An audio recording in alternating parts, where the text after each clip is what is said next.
Hello, 20 মিনিটের মধ্যে তুই বাসায় আসবি।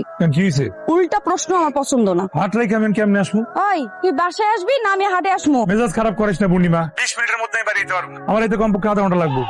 এর চেয়ে 1 সেকেন্ড বেশি সময় যেতে না লাগে, তার চেয়ে তুই বাসায় আয়। জীবনে যত ভালো কাজ করস বিয়ার মতো ভালো কাজ করিস না। জীবন যে কোন সময় গরুর গোবর হয়ে যাবো তেরো ভাবি না। আমি কি কোনো ভুল করছি? সেইটা তোর বউরে জিজ্ঞেস কর। আবার গতিবিধি দেখে কি মনে হচ্ছে?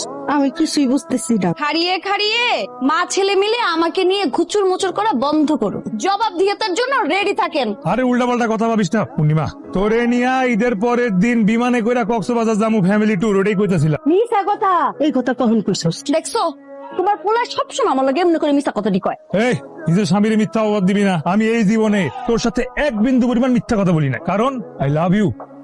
আসসালামু আলাইকুম। মামা একদম ঠিক সময় আসছেন। দেন আপনার ভাগ্নির আচরণটা দেখেন খালি। মামারে আমি ডাকছি।